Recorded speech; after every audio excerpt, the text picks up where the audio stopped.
બગસરાની ઘટના બાદ બનાસકાંઠામાં પણ શાળામાં બાળકોના હાથ પર કાપાની ઘટના સામે આવે છે। જોકે પ્રથમ તો શિક્ષકો દ્વારા આખો મામલો દબાવી દેવાયો, પરંતુ વાલી દ્વારા જિલ્લા શિક્ષણ અધિકારીને રજૂઆત કરતા શિક્ષણ અધિકારીએ તપાસના આદેશ આપ્યા હતા અને તપાસના આદેશ બાદ 6 જેટલા શાળાના બાળકોના હાથ ઉપર કાપા પડેલા નજરે પડ્યા હતા। જોકે તે બાદ શિક્ષણ વિભાગ અને બાળ સુરક્ષા વિભાગે શાળામાં કાઉન્સેલિંગ પણ હાથ ધર્યું હતું। ત્યારે આ બાળકો ક્યાંક ઓનલાઈન ગેમિંગનો ભોગ નથી બન્યા, જેને લઈને ડીસા દક્ષિણ પોલીસે પણ તપાસ હાથ ધરી છે। અમરેલી બગસરામાં શાળામાં વિડીયોના રવાડે ચડેલા એક બાળકે સાથી છાત્રાને હાથ પર બ્લેડના કાપા કરે તો 10 રૂપિયા આપવાની વાત કરી હતી, જેમાં 40 જેટલા છાત્રાઓએ પોતાના હાથ પર ઘા કર્યા હતા અને ઘટનાથી સાહી સુકાઈ નથી। ત્યાં જ ડીસાની રાજપુર પ્રાથમિક શાળામાં પણ બાળકોના હાથ પર કાપા જોવા મળ્યા હતા। જોકે રાજપુર શાળામાં જે પ્રકારે હાથ પર કાપા જોવા મળ્યા હતા અને જે બાદ વાલીએ શિક્ષણ અધિકારીને રજૂઆત કરી હતી। જોકે શિક્ષણ અધિકારીએ તપાસના આદેશ આપ્યા હતા અને તપાસના આદેશ બાદ પ્રથમ એવું તથ્ય સામે આવ્યું છે કે આ બાળકોએ રમતમાં પોતાના હાથ ઉપર કાપા કર્યા છે, એટલે શાળાના આચાર્ય આ ઘટનાને ગંભીર નથી ગણાવી રહ્યા અને ઉલટી શાળા બદનામ થાય છે તેવું કહી રહ્યા છે। પરંતુ જે પ્રકારે શાળાના સ્ટાફ દ્વારા બાળકોનું ગઈકાલે કાઉન્સેલિંગ કરાયું અને જે બાદ આ ઘટના સામે આવી હતી, જોકે જે કાપા દેખાય છે તે બ્લેડના ઘા હોવાનું દેખાય છે, પરંતુ અત્યારે તો આખી ઘટના દબાવવાનો પ્રયાસ થઈ રહ્યો છે। ત્યારે ચિંતાનો વિષય એ છે કે જો બાળકો મોબાઈલ ગેમના રવાડે ચડ્યા હોય અને હિંસક પ્રવૃત્તિ તરફ વળ્યા હોય તો આ બાબત ચિંતાજનક છે અને અત્યારે તો મનોચિકિત્સક માર્ગદર્શન અને બાળકોનું કાઉન્સેલિંગ પણ કરાવી રહ્યું છે।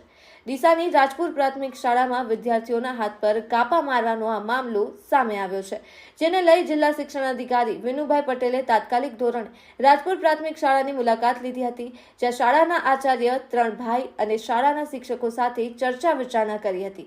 જે બાદ જિલ્લા શિક્ષણ અધિકારી વિનુભાઈ પટેલે મીડિયા સમક્ષ વાતચીત કરતા જણાવ્યું હતું કે બાળકોએ રમતમાં એકબીજા સાથે ઈજા પહોંચાડી હોવાનું પ્રાથમિક તપાસમાં બહાર આવ્યું છે।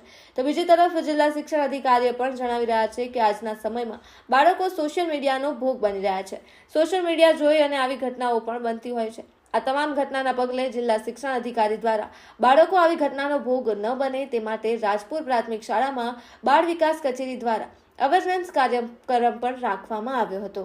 અહેવાલ જયંતિભાઈ ઠક્કર, સિહોરી, કાંકરેજ। શ્રવણ અનાવાડિયા, પ્રિન્સિપાલ સ્કૂલ, અમારી સરકારી પ્રાથમિક શાળા છે।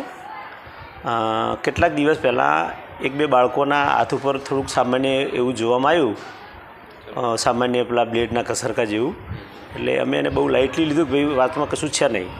પછી બીજા દિવસે કંઈક પેપરમાં જોવા મળ્યું, પેલો બગસરાનો કિસ્સો આવ્યો, એટલે અમે વસ્તુને થોડી ગંભીરતાથી લીધી કે બાય ચાન્સ આ બાળકો જેવું આમણે પણ કંઈક થાય અને કદાચ બાળકોમાં જે કંઈ 2-5 બાળકોમાં એવું જોવા મળ્યું તો એ બાળકોમાં વધારો થાય તો કંઈક મુશ્કેલી થઈ શકે, એટલે અમે થોડીક અવેરનેસ થાય એટલા માટે અમે અમારા સાહેબને જાણ કરી, અમારા ટીપીઓ સાહેબને। પછી અમે બાળ સુરક્ષા અધિકારીને 1098 પર ફોન કર્યો।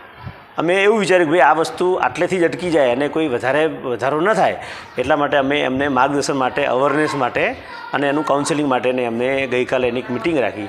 એ સાહેબો આવ્યા, મળ્યા, બધાને સામૂહિક બાળકોને આપ્યા, અમે કેટલાક વાલીઓને પણ કહ્યું હતું, એ લોકો પણ હાજર રહ્યા અને એ પ્રમાણે એનું અત્યારે ચાલુ છે।